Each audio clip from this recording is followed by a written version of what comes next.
Hey folks, Scott Weingart here, and this is the EMCrit podcast. Today on the podcast, we're going to be discussing adrenal insufficiency. And it's a diagnosis that if you do not consider, you'll probably miss. And in some patients, if you miss it, they can die. This actually is a life-threatening diagnosis, even though we just put it in the wastebasket of vague endocrinology type stuff. I have a guest today, Karin Amrein.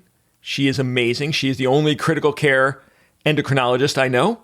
And the discussion I had with her is just wonderful. Now, if you're hearing this version of the show, it's because you are not yet an EMCrit member, which is crazy because you are missing out on the guidance to maximize your care of critically ill patients.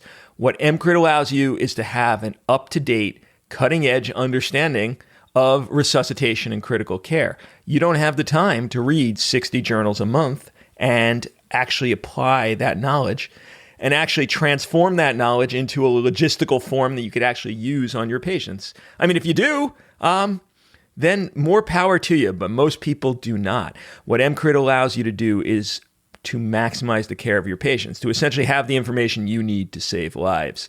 Furthering that goal, in 1 month, what I'm going to be doing is releasing to members an additional episode each month going over all of the new information I pick up from those 60 journals and actually putting it in a super quick, rapid-fire fashion so that you will know not just the in-depth topic we do each month on EMCrit, but you'll have a broad-based knowledge of all the things going on in critical care. That may be the topic of future episodes and may just be a one-off, but at least you will now share in the goodness of knowledge to help you take care of your patients. Okay, let's get right into the show.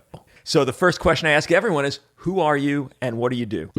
So my name is Karin Amrein. I'm an endocrinologist with some experience in intensive care. Not currently, obviously. So I've been working in endocrinology in the last years mainly. But I do have this research interest also in both fields. And I'm researcher or principal investigator for the Vitalize trial, where we give a very high dose of vitamin D to vitamin D deficient ICU patients. Multi-center international trial. We'll still be recruiting quite a while. Active now in UK, Austria, and Belgium. Sweet. Yeah, up until the past 3 years, you were the only critical care endocrinologist I knew. In fact, I had that niche as a very small one indeed.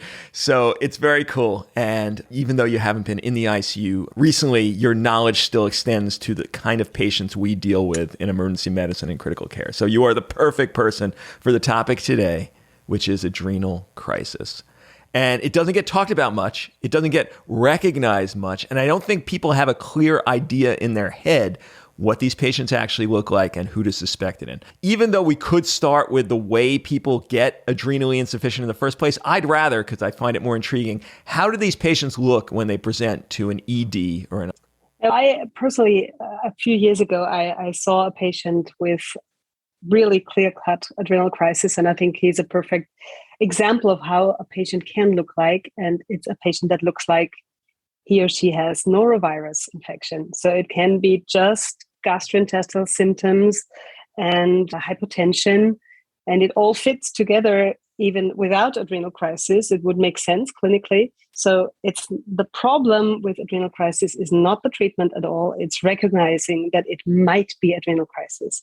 And I've also talked about this with my pediatric colleague, James McNally from Canada, who is working in the pediatric ICU, and very nicely put it. So if you're looking for the classic symptoms, you will miss it.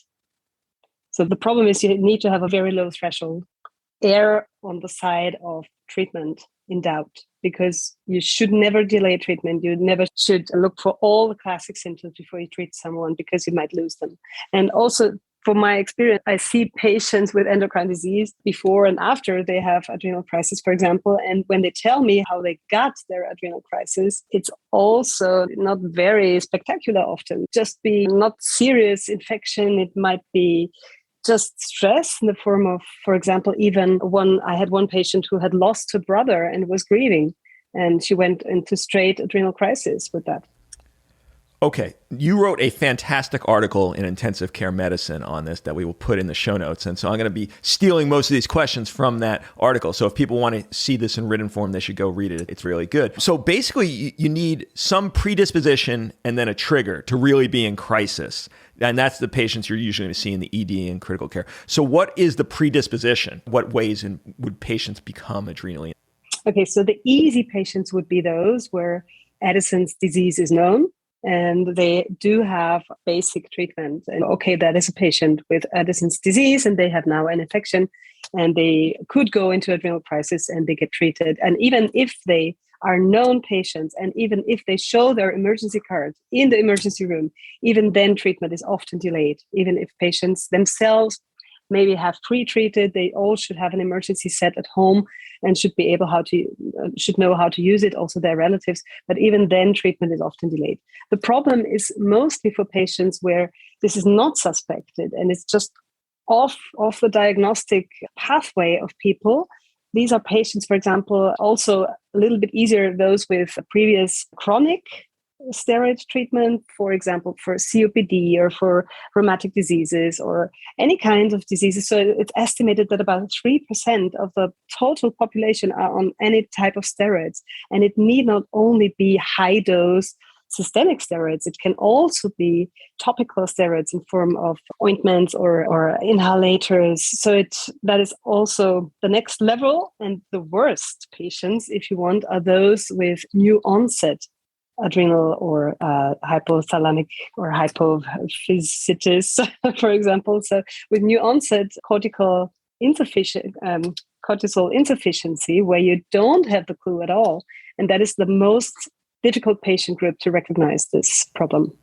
Okay, so we said their presentation may be things like vomiting, nausea, abdominal pain, and the hypotension. How about the labs? We classically get quizzed on these with the low sodium and high potassium, low blood sugar. How consistent are these for a patient actually in crisis? If you have it, it's good. It's a good clue, but it doesn't necessarily have to be there. The definition currently, which is really bad because it's so unspecific, is you would need to have a major health deterioration and 2 or more signs like nausea, vomiting, fever, hyperkalemia, hyponatremia, hypoglycemia might be an issue, hypotension, of course, altered consciousness, so coma even. So it's very unspecific. So then, based on the lack of specificity, how often should we be screening for this in the generalized critically ill patient? Let's say you get a septic patient, and do they all get cortisol sent? Is there some specificity based on history? What if you had your druthers and could just make things as you wish them to be? Would everyone get a screen when critical illness? That is an excellent question.